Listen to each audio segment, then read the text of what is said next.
The winter rains take Joseph to the curb, Tyler gets the Batman Bane treatment, and Seth Vargas joins Pete to talk about some old movies. Oh, it's time for class. Class is in session! Roll call! Bueller? I'm gonna be late for class. Bueller? Am I hallucinating here? Just what in the hell do you think you're doing? I'm late for class. You're mine now. You belong to me. Did you study for the test? No more complaining. No more Mr. Kimble to go to the bathroom. Nothing. There is no bathroom. Hello, classmates. Welcome to another episode of Middle Class Film Class. I'm your host for today, Pete. And no Joseph and no Tyler over there. They are both infirmed in one way or another. We'll get into that in a little bit. But thank you to everyone joining us on YouTube Live and otherwise. And of course, all the OG audio-only listeners out in podcast land. If you're not on the YouTube stream, you're missing a lot of fun because half the time we play things that get taken out for copyright strikes later and you don't get to see them on the later release. So join us live, jump in the chat, say hi, say what's up. And today, for our fourth episode of Pre-Code November, we have a special guest who's joining us. So I'm going to go ahead and throw right over to this right now. Let's see here. There we go. So the show's not going to be 100% solo today. I have a very special guest, half of the hosts of the movie Friends, where two friends work their way through film history with an emphasis on understanding each other and not just having the right opinions. Podcaster and movie guy from New York, Seth Vargas. What's up, Seth? Hey, how are you? Good, man. Good to see you. Thanks for being on the show. Very good. Yeah. I'm sorry that you asked me to be on and your two co-hosts had to make up pretty extenuating circumstances to avoid talking to me. I know. I told them I got a special guest this week, and they're both like, we're calling out sick.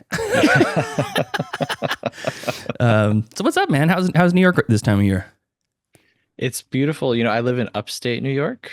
Yeah. So we get all four seasons: winter, pre-winter, and post-winter. That's funny. Yeah. We're the same except for summer out here. We're experiencing actually the coldest it's been all year, and it's like, I think it's like 56 degrees or something like that, low today. Yeah. Yeah, we're in Sacramento Valley, basically, southern Sacramento, Elk Grove, and we get, sometimes weeks at a time that are 100 plus for 2 weeks straight. No, thank you. Yeah. It's funny because this is what I grew up in, so I like it dry and hot, and Sure. people on the East Coast or the South are like, no. That dry heat is a killer, which it's all I know. I'm a lizard on a rock, you know?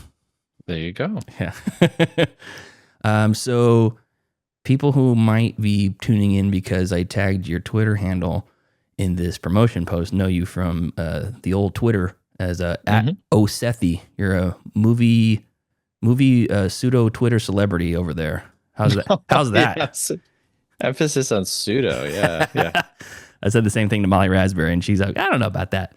But Yeah. You're what we call value-added follower. So There you go. yeah, you're out there doing the Lord's work. I just retweet. You actually make real posts.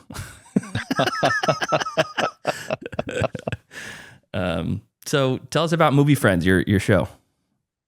Sure. So my friend Michelle and I started Movie Friends January of 2023.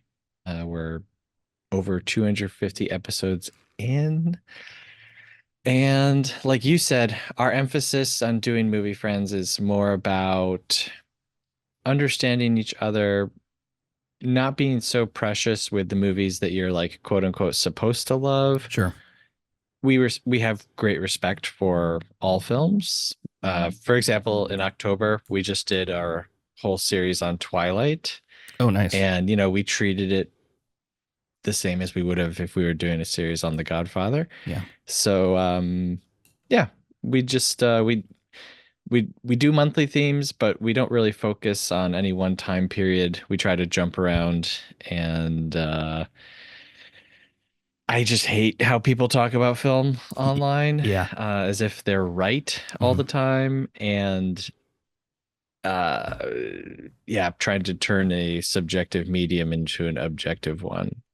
So Yeah, that's interesting because I feel like it's really hard to find a movie that has no redeeming qualities.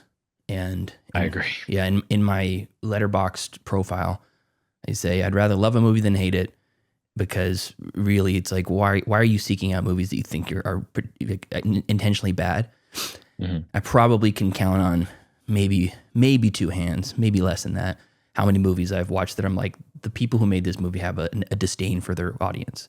You know, it's like, I can't forgive that. But outside of that, it's like people are trying. It's a miracle to make any movie.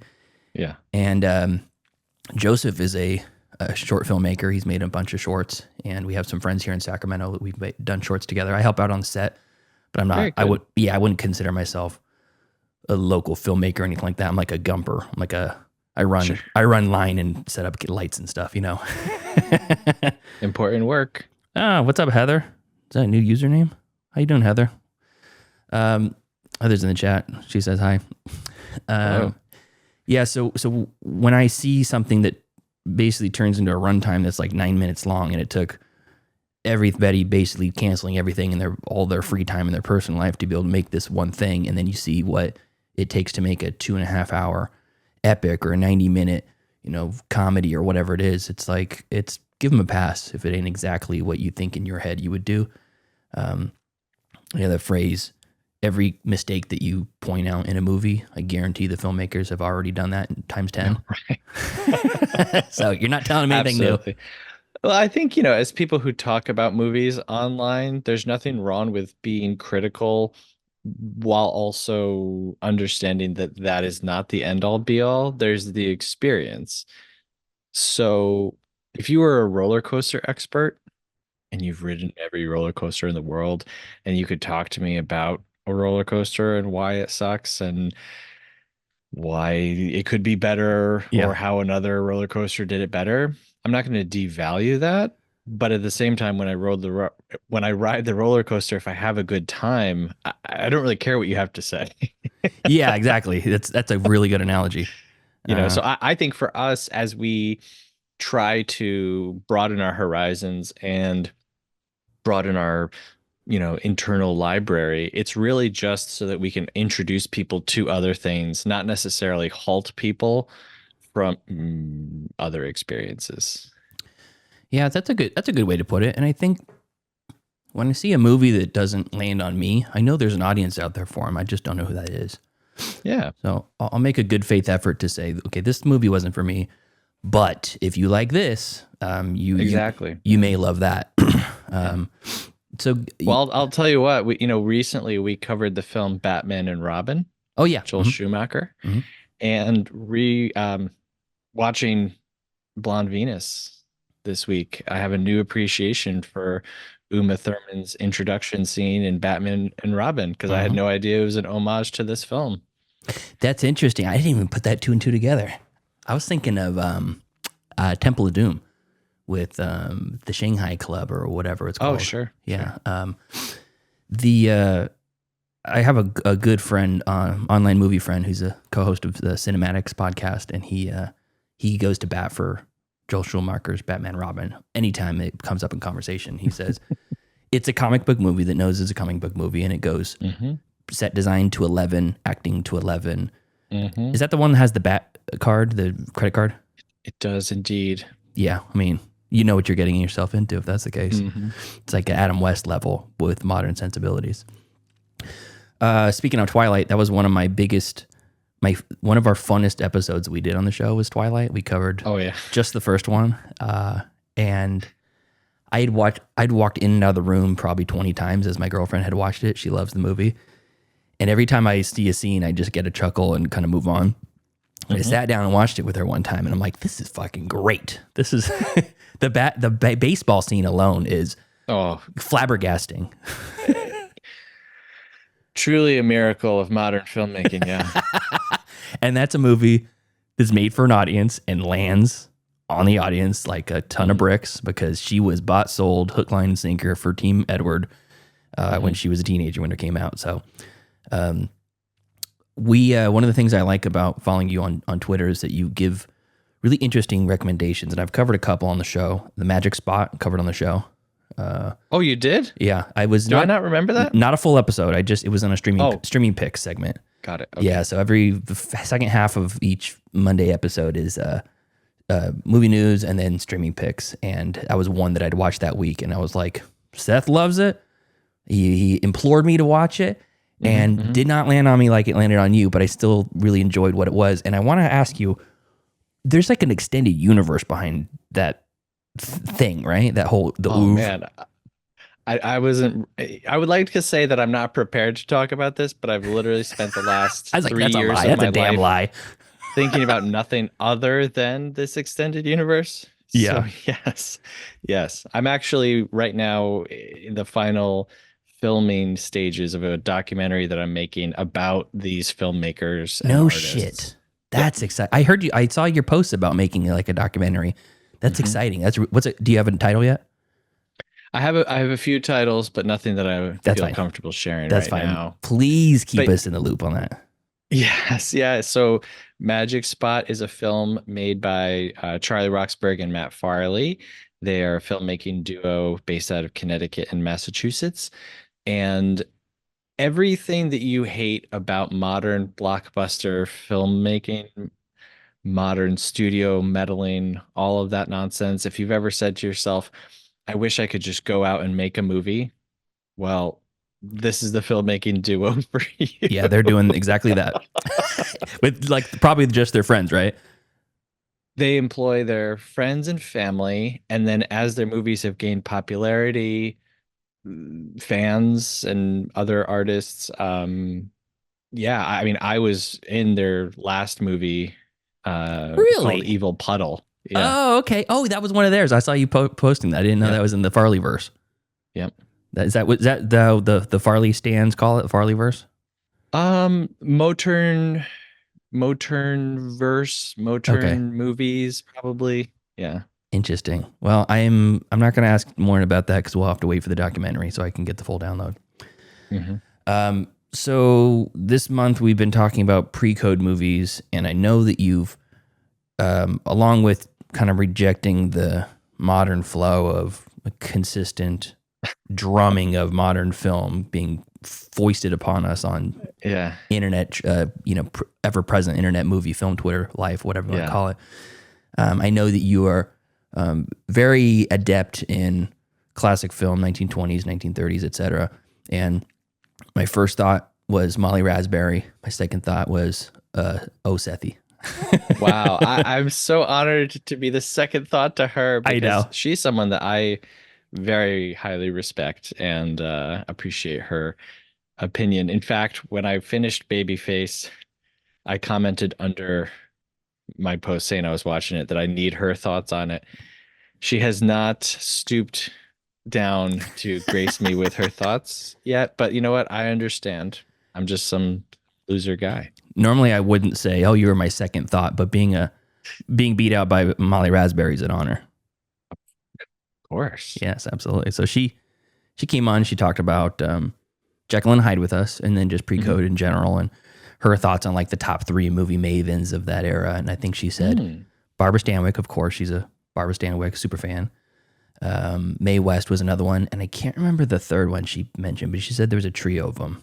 It might have been Joan Blondell, because we mentioned her and how she did like 90 movies in 4 or 5 years or something like that.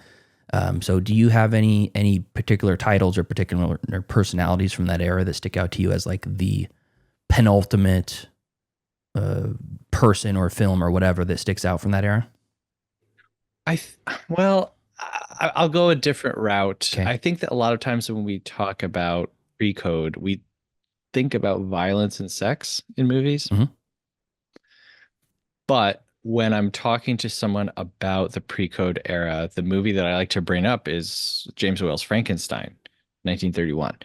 Because today, if you were to watch Frankenstein, hopefully you would appreciate the filmmaking that goes into it and the acting. Yeah. But you probably would be very surprised to find that the movie was censored. And thankfully, the version that we have nowadays is the uncensored, uncut version. But the pre-code era was so afraid, I guess I would say, heading into the Hays Code, of being censored and quite frankly, just not being able to make as much money as possible. Oh yeah, for sure. At this point, the Supreme Court has unanimously, by the way, in case you didn't hear me the first time, They All have of them. unanimously decided in 1915 that filmmaking does not fall under free speech. They say this is a business. Yeah, insane. Therefore, every state is allowed to put up their own restrictions and censorship board. And if you're the movie studio and you're putting lots of money into these movies and you need as many butts in seats to get your money back, and point, they've existed for 20 years, 15 years. Yeah. We're not looking at Warner Brothers with a really, really long history, or 20th Century Fox or something like that. Well, if they decide, yeah, your movie is not going to play in this state because, like in Frankenstein, Dr. Frankenstein says that he now knows what it feels like to be God. Yeah. And that's huge back then. Right, absolutely huge, and something that I believe it's New York decides to censor the movie over. Well, you're going to step back and say, okay, we don't want this to enter state legislation. We don't want this to enter federal legislation. So we're going to create our own code that we stick by to be good boys and girls. And then kids who are 5 years old, get home from school. They stop at the corner store and pick up a pack of cigarettes. Yeah. They stroll down the street to the cinema, and they're going to sit there and watch 4 films back to back before clocking in at the steel mill, the coal mine. Yeah. Get caught in a thresher. For them to be able to see all the movies that we have coming out. Yeah, I know that it's cliche to critique capitalism at this point because it's kind of everywhere, ever present, but it must be done.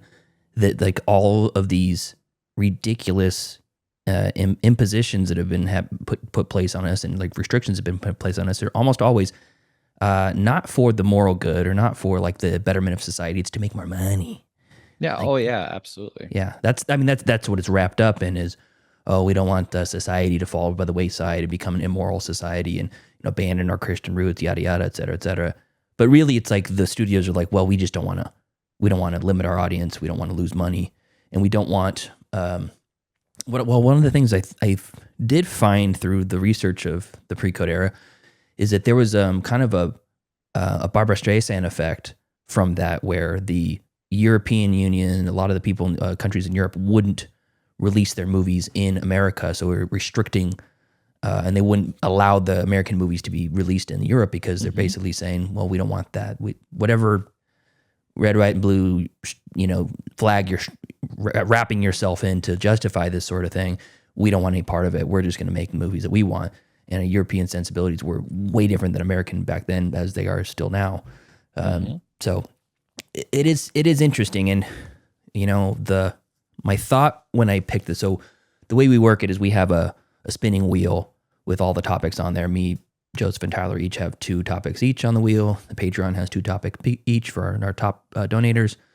And pre-code was one of my picks. It'd been on there since the beginning. We'd done like 7 other episodes or months worth, and we're all watching this thing spin every week, every month, and think, oh shit, what are we going to do when we get to pre-code? I don't know what the fuck that is. When it landed on there, my thought was, all I knew about pre-code was the code came in 34. It was anything before that.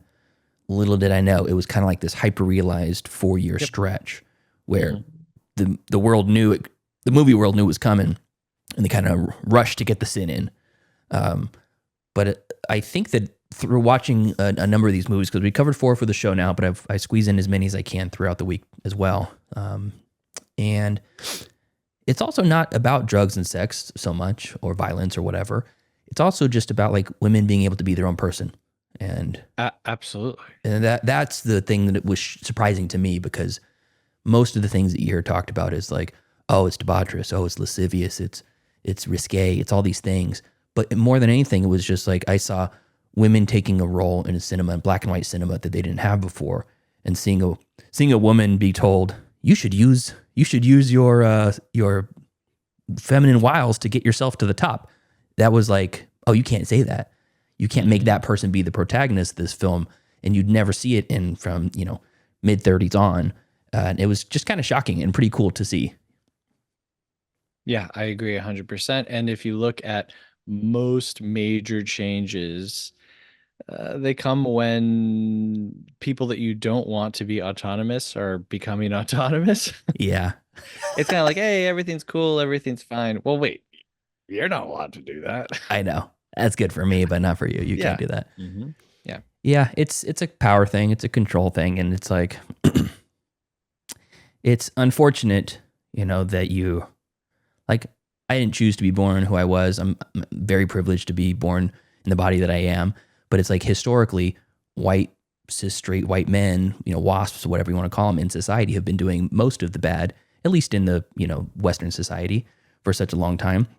And it's nice to be able to look back at those things and go, oh, they were fucking idiots back then. And there is a large group of people now who are still pushing against that, and surprisingly large group of people that are still pushing towards that.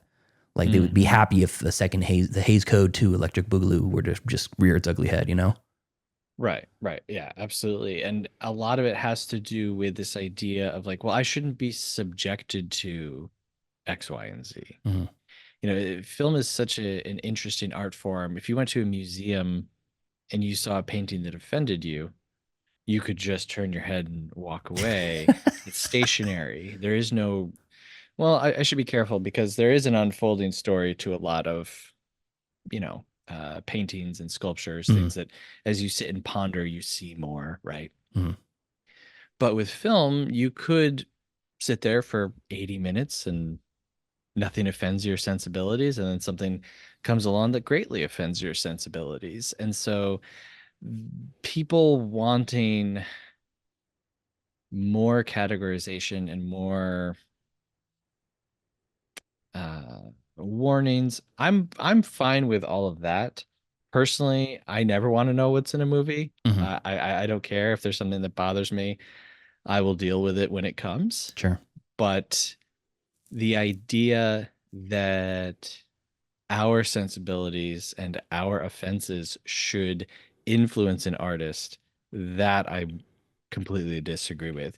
You know, the worst thing that ever happened, there's an inflection point in modern American movie making, and it's Ugly Sonic, you know. God. Nice. When Ugly Sonic is revealed and the internet loses their mind and they say, we don't want this. Do it again. And they say, okay, here's the new design and we're going to go through and fix it through the whole movie. Suddenly, those very loud, annoying people said, oh, we have power to actually change things? Interesting. Okay, so now everything that I feel strongly about, I'm going to rail against and complain and feel that my input should be part of the movie making process. And like you said earlier, producing any film is a miracle. Just getting out of bed sometimes is a miracle. Yeah. Having an idea in your head that then leaves your head and you get a crew of hundreds to thousands of people to execute that idea, all of those things are very difficult to overcome. The very last thing that should be considered is, gee, I wonder what some random fan out there will think of this. Yeah. That's a good point. It's harder to like back that sort of authentic genuineness when it comes to like big studio movies like Sonic, based off of a multi-billion-dollar property. I'm assuming, you know, that's their goal is probably to make money. So, I think so. Yeah. But at the same time, it is like a weird like linchpin for what the general public at large thinks that they have as influence over, like art by democracy or art by I don't know, like a what's the word, mob mentality. Like if you don't do this, we will boycott it to death, or we won't be there. And it's like if your goal is to make the most amount of money and get the most amount of butts and seats, then you're probably excited that you have that sort of instant feedback. But if you're a person like, I'll give an example, one of the people who I really loved, just reveling in the fact that his idea that sparked in his head and became this bigger thing and then became this much bigger thing was Peter Brown, the author of The Wild Robot, the book. And when he was on very open on Twitter, like super excited that his brainchild was being made into this feature film, and it was made by a great studio and with a big budget and essentially taking his dreams to life. And he was just very much gushing about it. And I think that they were pretty faithful to his adaptation and pretty faithful to the source material. So it ended up kind of as a happy ending. But he could have easily taken what was this huge part of his personal journey and his personal experiences and turned into something that was bastardized and democratized and turned into a cash cow. I'm glad we didn't get that. I don't know what your thoughts about The Wild Robot were, but that was one of the few movies that made me cry like 3 times in one movie. Wow. Yeah, I loved it. Very, very good. You seen it? I have. Yes. What'd you think? Yeah, I think an artist should be allowed to create what they want. And then we are in turn allowed to respond to it. But where the two lines blur, where the response is now part of the creation. Yeah. No good. Yeah. Absolutely no good. No. Okay, so let's talk about Babyface first, since we're on the first half of the show. So that's Babyface is. Let me pull up the IMDb here for it real quick, so we can get the right information. All right, so this is a 1933 movie, directed by Alfred E. Green, starring Barbara Stanwyck, George Brent, and Donald Cook. Those are the top 3 billed. And Barbara Stanwyck essentially plays this young woman named Lily Powers. She works in a bar. Her dad more or less pimps her out for most of her life, and she leaves and brings her friend Chico with her, played by Teresa Harris. And she basically says, I'm out of here. I'm leaving this little small town. I'm moving out to New York City to make my way, and I'm going to use my body as my currency, essentially. You know, I've been forced to do it my entire life. Now I'm going to use that as my power to make my way to the top, make a bunch of money, et cetera, et cetera. And she's driven by, I don't know if he's just a regular at the bar or whatever, but basically a guy who reads Friedrich Nietzsche and quotes from one of his books to her and says, you know, as much as we like to dress it up, life is exploitation. So what I'm telling you is exploit yourself, my girl, and use it to get your way to the top. And she goes to New York and she does very well for herself there, using her body as her ticket to the top. So this was a recommendation from Molly Raspberry. We'd had her on, and she said the top 4 movies that she would give as like a letterbox top 4 for Pre-Code was Scarface, Design for Living, yeah, and Babyface. And there's another one I can't remember. I have it saved. Let's see here. It's The Miracle Woman. That was the other one. Haven't watched Design for Living and haven't watched The Miracle Woman yet, but Babyface was on HBO Max, so I took a dive on that, and I thought it was phenomenal. That was really good. What's your take on it? Yeah, I agree. It's the kind of movie that as I was watching it, I was like, this is a very simple premise. We're really just going up the building, ladder by ladder. I loved the tagline, by the way, where it says like she climbed the stair of success Ron by Ron, not Ron by Ron. I didn't see that. That's good. That's pretty. Yeah. Ron by Ron. Very nice. I love the characterization of the cobbler. We don't spend hardly any time with him. We don't return to him in the end and say, oh, I've learned so much and this is my journey. And now, you know, you'll kind of, oh, sorry. Very loud motorcycle. Yeah, it's by my okay. house. You know, this oracle will help give clarity to my journey at the beginning, at the end. No, nothing like that. You know, he's her friend. She only really brightens up when she sees him come in the door. She comments that she hasn't seen him around in a while, and he's like, I don't really like being around these guys. And so we there's a great distinction made between him and the other men in her life. She seeks him out, and yeah, I liked this dude a lot. Yeah, and I he's liked cool. how frustrated he was with her because he saw within her potential that she did not see herself. Mm-hmm. Yeah, there's a number of times in, I think any person's life when they see somebody that think you deserve better than this. I think that sometimes my friends, whether it's the job they're working or the person that they've decided to hitch themselves to romantically, that I'm like, you're better than that, man, or you're better than that girl. And I liked that relationship. It's interesting too because it's almost like the things that everyone else says, they're just like set dressing to her. She's just walking through life around these people, these drunks, and her father and everything. And but when he speaks, she like clings on to every word that he has, which was very cool. And he's got a great accent. Couldn't peg it, but it was a great accent. So he's a cobbler. Is that what it was? I missed that part. Yeah. He's like some sugar dude. Reading philosophy books. Yeah. And he lets her borrow Nietzsche, and she's like, I didn't really understand it. And he's like, well, you should try. I don't think I would understand Nietzsche either. Well, you should try. Yeah, I should. I hate the fact that I'm not much of a reader. I would like to be more. I tried a couple years back to read 12 movies based off of, or 12 books based off of movies that I love, or vice versa. And I got through Fight Club, One Flew Over the Cuckoo's Nest, and I died at Interview with a Vampire. Anne Rice was my kryptonite. But yeah, the other cool thing about the movie, the way the story is set up, is first place she gets the job at is she talks to the bellhop at this doorman, I should say, at this big Chrysler building type place. I don't know if it is the Chrysler building, but some big Empire State Building type establishment. And it's like, hey, when do I get a job in here? See?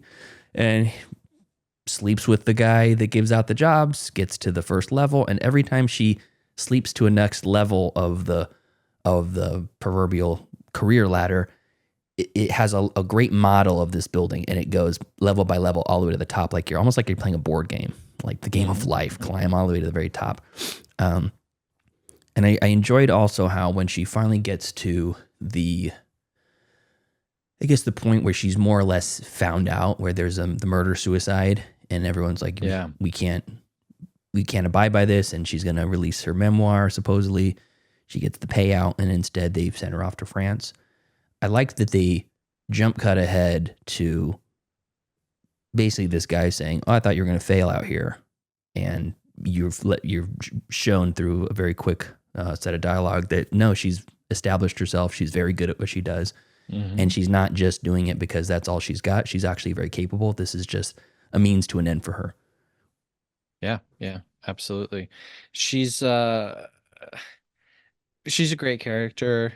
I think all of her dialogue is it's I think in my Letterboxd review I said every line that she has is as if the writer said, what's the coolest thing that someone could say in this given situation? When she wants to show the dude out later, she's like, oh, I'm sorry, I sent my butler home. I like to show my guests out in style. I mean, she's cool. Barbara Stanwyck is like, I've seen her in other stuff. Double Indemnity. Saw her in The Night Nurse. And I think she's the coolest here as far as from the movies that I've seen of her. Just oozing with charisma and disdain for the person you're talking to, but somehow they still enjoy it. Like they can't get enough of her, and it's so obvious that she hates them as she's talking to you. And it's like, what a badass. Love her. So that was... that's a great entry for people who are looking for like a good starting point into Pre-Code. I think that's a good place to start. It's on HBO Max, easily accessible. Barbara Stanwyck. I don't think there's a whole lot of people you might recognize if you're not a John Wayne's in this. I didn't recognize him. Oh yeah. Interesting. John Wayne is, as she's working her way up, he's like, hey, now, did you want to go out for dinner still? And she's like, no. That guy. Okay. That's so funny. Yeah, I'm looking through the cast, and he's the only other name that I really face that I recognize. I've seen some of the names, George Brent. But yeah, HBO Max, easy watch. Any other movies that you would probably throw out there for people who are like me and my co-hosts, who are basically noobs to the pre-code world that might be a good entry point besides Frankenstein, which you mentioned. Sure. Yeah. So you already mentioned Design for Living, Okay. 1933. And then there's another one, Merrily We Go to Hell. Oh yeah, I've heard that one. I heard that one on a few lists. Yeah. That's a pretty good one. And like you mentioned, Hays Code enacted in 1934, like officially to the point of, every actor and studio has a handbook and everyone has their own little copy, and Yeah. we're putting the approval in front of films and everything. It's not that from 1883 to 1934 is all technically pre-code. Mm-hmm. It really is that time period of like 1929, 1933. So if you're like, hey, I do want to get into pre-code, but this is this is a time span of 40 years. It's really not. It's pretty easy to get into it. And I think that it's good if you're trying to get a grasp on American filmmaking. It's good to dive into some of this time period because you'll see like, oh, it wasn't always like this. Mm-hmm. And the kind of synthetic reality of the 30s, 40s, and 50s, there's a reason for that. And like you already mentioned, the reason was money. Yeah. Once they find out that they're not protected under free speech and that they're this new industry that is seen in the eyes of the law as a business, it's the same thing as selling hamburgers to the courts. And you gotta have a very particular type of meat in your hamburgers because so there's standards, and you say, well, hey, we're artists. We don't want the government coming in like the FDA and saying these are the standards by which you must practice. So we're going to have our own standards. It makes everything make a whole lot more sense when you watch Babyface and say like, wow, movies could have been honest and interesting. And not to dismiss all of the films of, the late 30s and 40s and 50s, because there's some really great movies in there. But if you're the type of person who has said, oh, I just don't really connect with older films, or I don't know why they made them that way. Just go a little bit further back in time and the whole thing will make a lot more sense. Yeah, it's kind of like how they say with Florida, the further north you go, the further south you get. It's like the further back you go in like Hollywood to a certain point, the more progressive you get, which is good. And exactly the opposite of what we might think.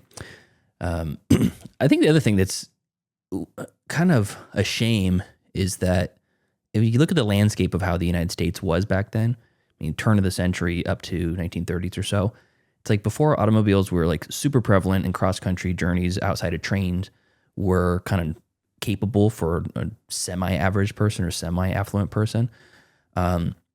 You don't have exposure to big city life. Somebody living in middle America or even small town out 100 miles outside of the city may not ever be able to take that trip in and see what the world is like in the fast-paced, civilized, developing world. And some of these movies were trying to give people the sense of what that really was, and they were basically being told that you can't do that because you're going to poison the minds of these simple people. And it's like how disrespectful even just to say you can't handle this.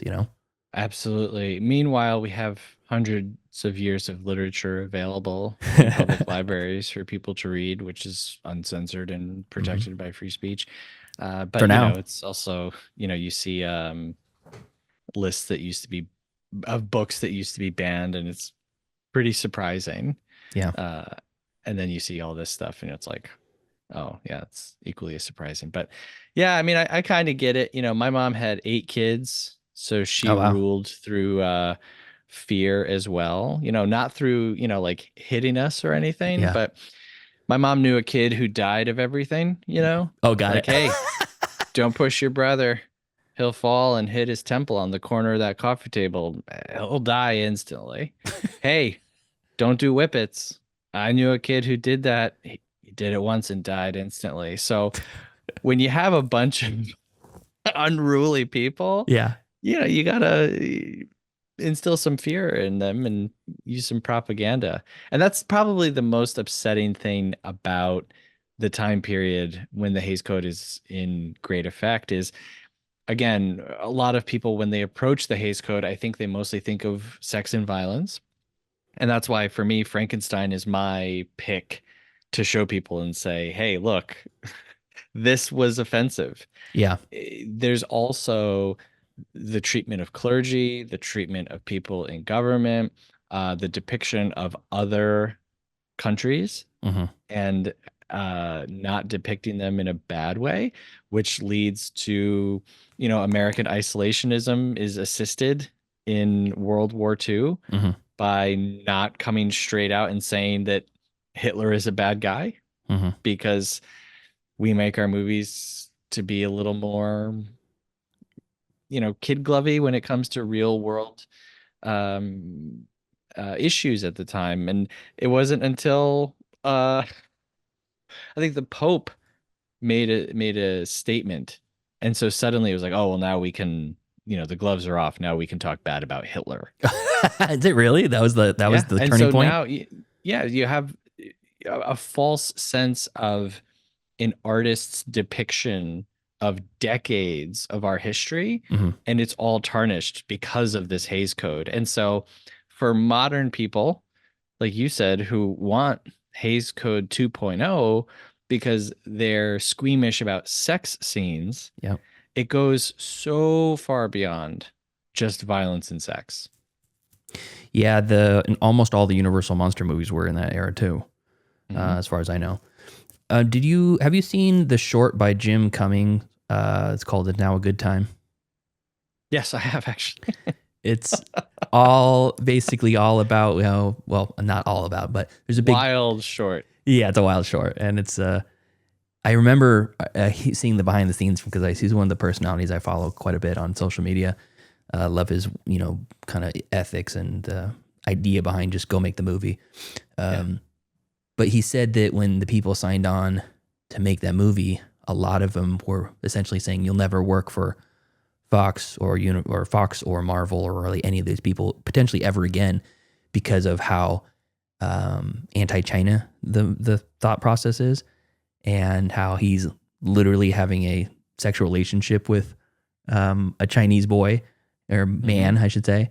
And it's like, it's so morally bankrupt from a capitalistic perspective to say, oh, we can't talk bad about this country, even though they're doing terrible things.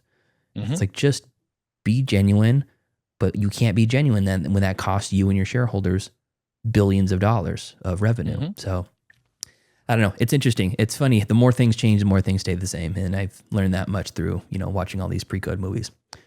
Yeah, absolutely. And again, artists should just be free to make whatever product they want.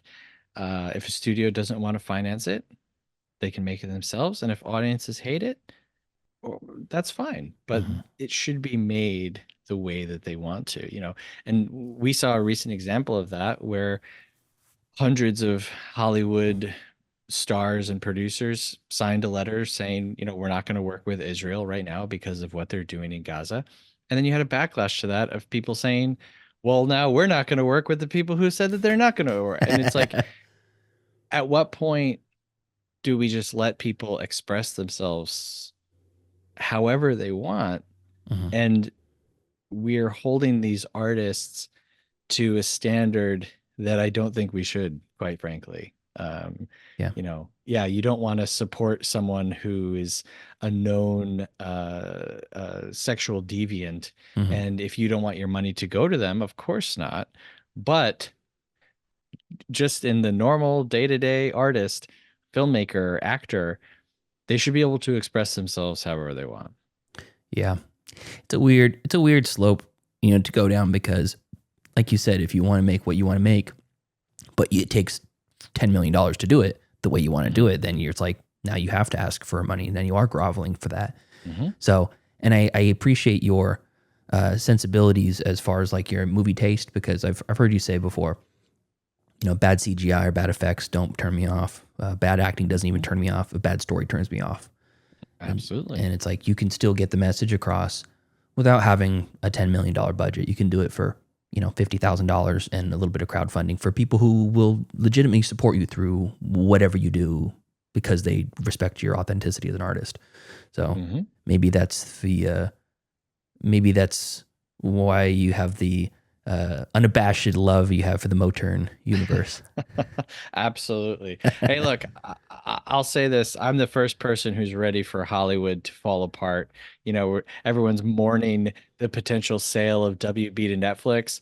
Let it happen. Let all the multiplexes go away. Listen to me. If you've never seen the film Cinema Paradiso, you need to check it out. People will always show movies.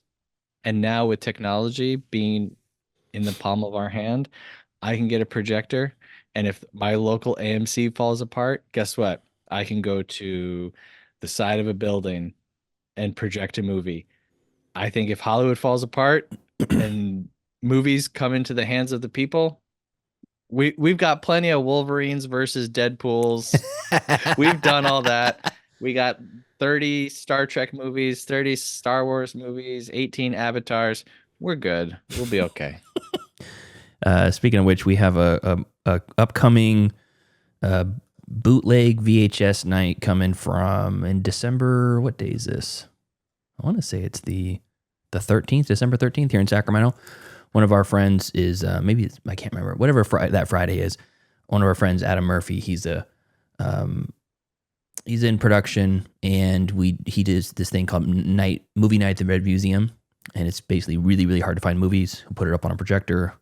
It's a bunch of decommissioned old church pews. It's bring your own beer, bring your own food, whatever you like, and throw in some bucks for a new projector bulb when it burns out one day. And we do that, and we started doing a thing. Well, we're jumping it off right now, where they're all going to be shown on VHS now. So I have a good VHS collection. Him and I trade tapes sometimes. I just traded him a Ernest Scared Stupid for an extra that I had for his copy of the Drew Barrymore cover of Scream, which I did not have. Ooh, very good. Can I show you a fun one? Yes, please. Oh, I love to see people's physical media. This is intended for someone else. I will not be keeping it. Oh, okay. But I'll show you three. Yeah.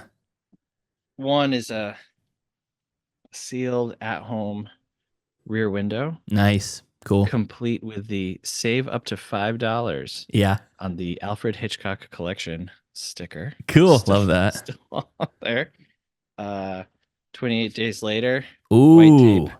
That's cool. The home releases of 28 Days Later were really hard for a while. And then my personal favorite, Josie and the Pussycats. Oh, cool. A great film about why having a few people at the top who are in cahoots with the government producing art is not a good thing. What's the name of the boy band that they're fighting against in that? Du jour. Du jour. God, I love that. What a great name. Oh, yeah. That's so funny.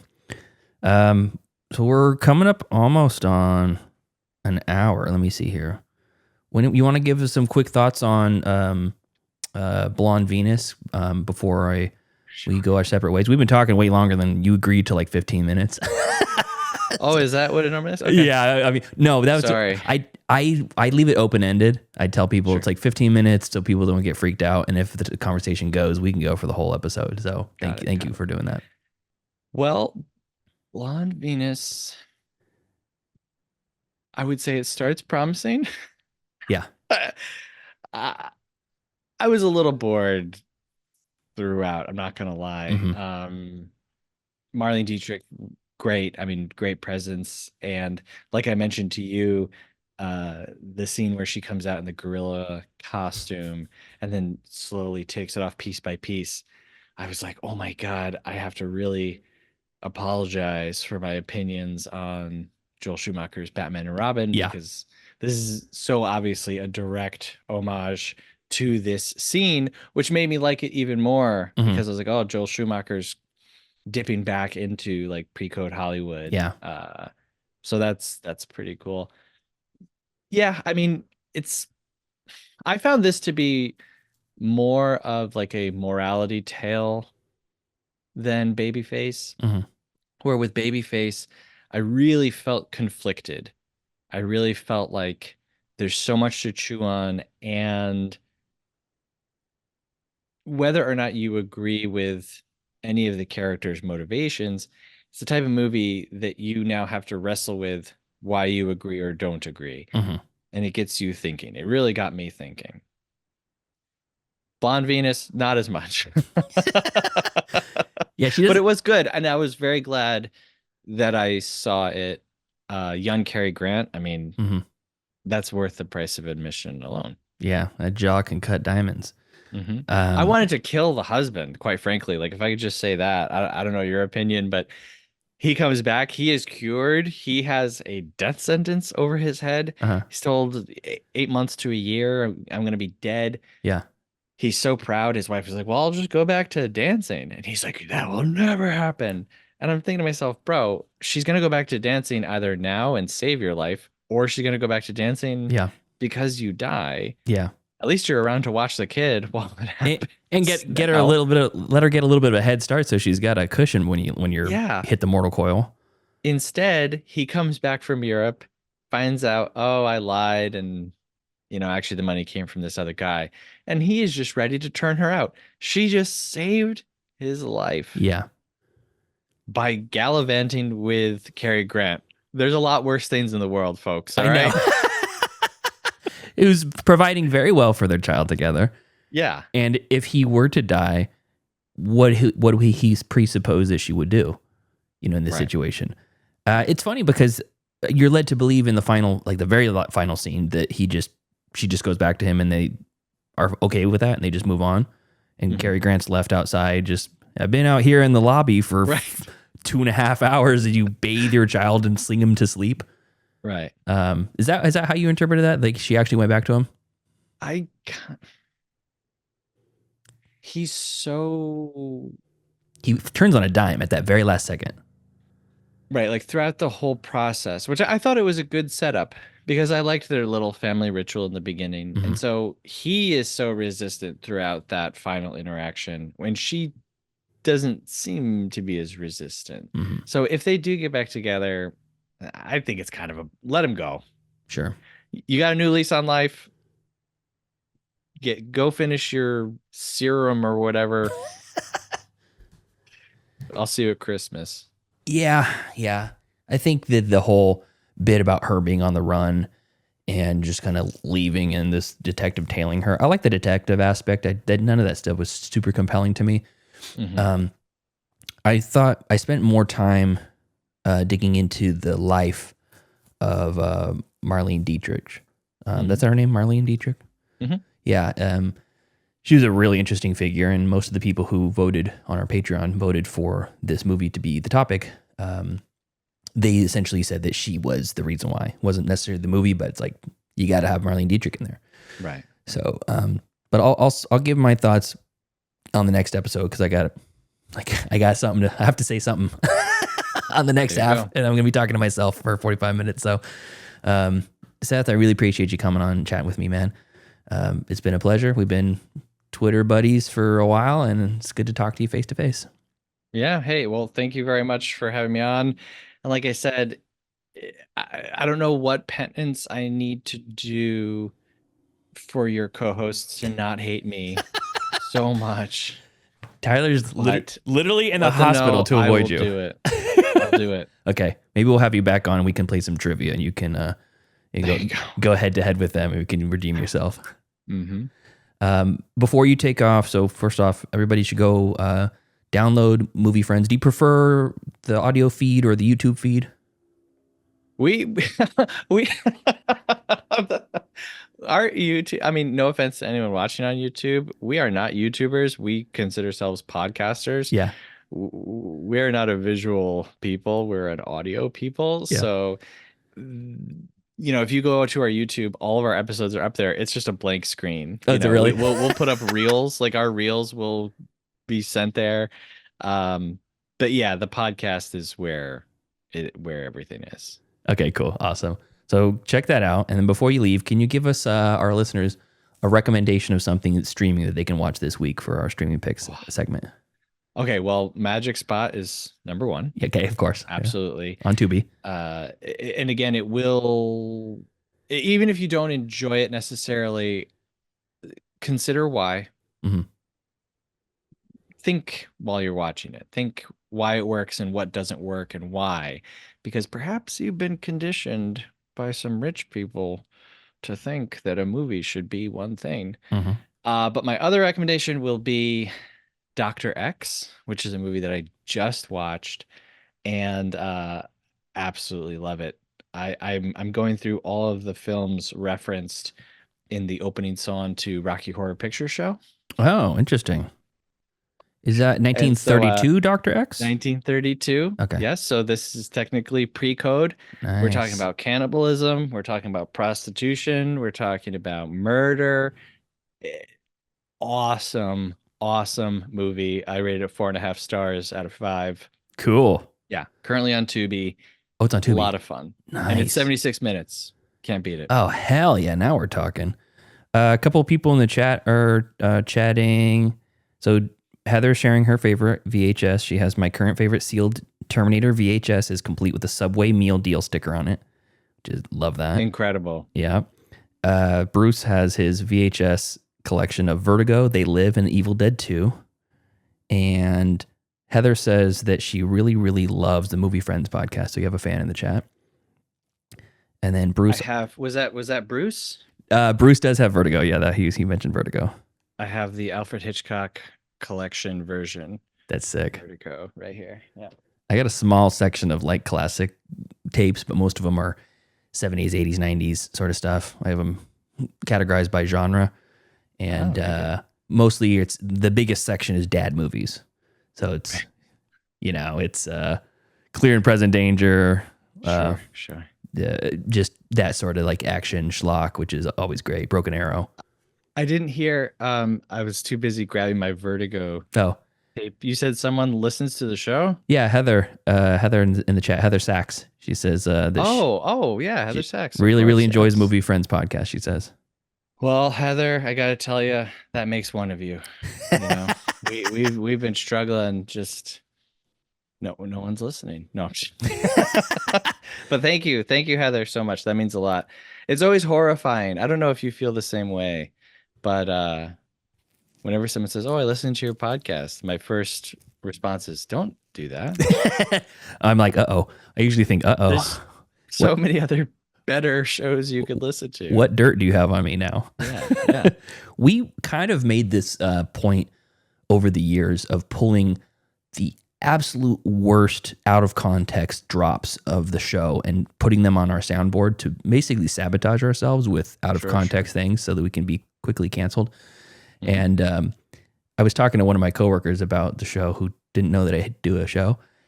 And he said, "Oh yeah, I should go listen to it." I'm like, "Be careful. Yeah. Please don't tell anybody about this." Yeah. Which is a terrible business model, but makes it fun. Right. And then Bruce also says, Dr. X, I did that exact run of movies. Night and Curse of the Demon rules. Yeah, good stuff. Yeah, I just watched Day of the Triffids today. But yeah, if anyone else is out there doing the science fiction double feature song playlist of movies, I highly recommend it. Do you Great have run of movies? Is there like an actual list somewhere, like on Letterboxd? So if you go on Letterboxd, you go to lists and you search movies referenced in science fiction double feature. I think like 3 or 4 people have made the list. Okay. Great. I was like, maybe I'll be the first and I'll come up with it and it will be cool. And I was like, nah, everyone's done it. But I'm still watching the movies, still having a great time because our show is actually on break for December. So for the first time in like 2 years, I have no films that I like have to watch for the show, viewing, research that I'm doing. I'm diving so hardcore into like just 50s, 60s, 30s, B, Z grade sci-fi films. I'm having a blast. I added that one that you had. It was like a robot monster movie that you... Robot Monster. Was that what it was called? Yeah. Oh wow, fun. my memory is better than I thought. Yeah. I added that on my Letterboxd or my Just watch list. So I'm gonna check that out. Heather's also says, "I'm nothing if not a professional, no one," and she's watching Night of the Lupus or Lepus. Eco horror is her favorite jam, particularly 1950s to 1970s. Oh, well, if eco horror is your favorite, Day of the Triffids, Tall Walking Plants. Ooh, that's cool. Yeah. Heather's a real one. So is Bruce. I mean, our listeners, the people who actually like tune in on a regular and listen to us, they're real ones. And yeah, as much as we've already kind of interact on like social medias and Facebook and stuff like that with the listeners, having the live stream it's very stressful to do every single week to have a specific time. And like we're rushing, and you got to see some of the behind the scenes of that. I was like rushing to make the thumbnail before you jumped on Zoom, but it's great because we get to talk with people in the chat, and it's like, who else in my life do I get to talk to movies about except for my dear Aunt Linda, the love of my life, that we don't always see eye to eye on movie taste. Right. And the diehards out there in the chat. So thanks guys. Well, my hat is off to you for doing a live stream. You know, we put out a 90-minute episode, and usually the recording is 2 hours and something. Oh, really? So there's a lot of editing. So really good for you, man. This is going to be sweetened a little bit, leveled out a little, and that's it. It's going out to the world. So Wow. yeah. All right, man. I'm going to let you go. I really appreciate you. Anything else you want to say to the audience before you bounce? Hey, watch movies that make you bored. Watch movies that are made by anyone in the world who is not from your type of lifestyle. Just keep watching movies, as many as you can. Absolutely. Love it. Great sentiment. All right, Seth, we'll talk to you later, buddy. Good to see you. All right. Thank you so much. Bye. What a delight. That was great. All right. That was the fake ending, right? Well, we're still live. We're still talking. Oh, okay. Yeah. I always tell people when we record with them, like, there's a fake ending where we'll say goodbye, but don't leave yet. Oh, okay. No, there's no ending to this. You're back on screen now. Okay. And this will all stay in, by the way. Okay. Cool. That's fine with me. Yeah, we'll talk soon. I'll hit you up on Twitter, as I always call it. Okay. All right, later, buddy. All right. See you later, man. See ya. Bye. Thanks. There we go. What a delight. Second time. That was fun. I didn't think we were going to make it to an hour, but man, Seth he's a great movie friend, and you should go listen to the Movie Friends podcast. So I'm not going to do streaming picks because we already made it an hour, and I need probably something to talk about on the second half. So I'm just going to sign off here, and we'll talk about Joseph and Tyler and where they're at and how they're feeling on the next episode, because there's kind of some big updates there.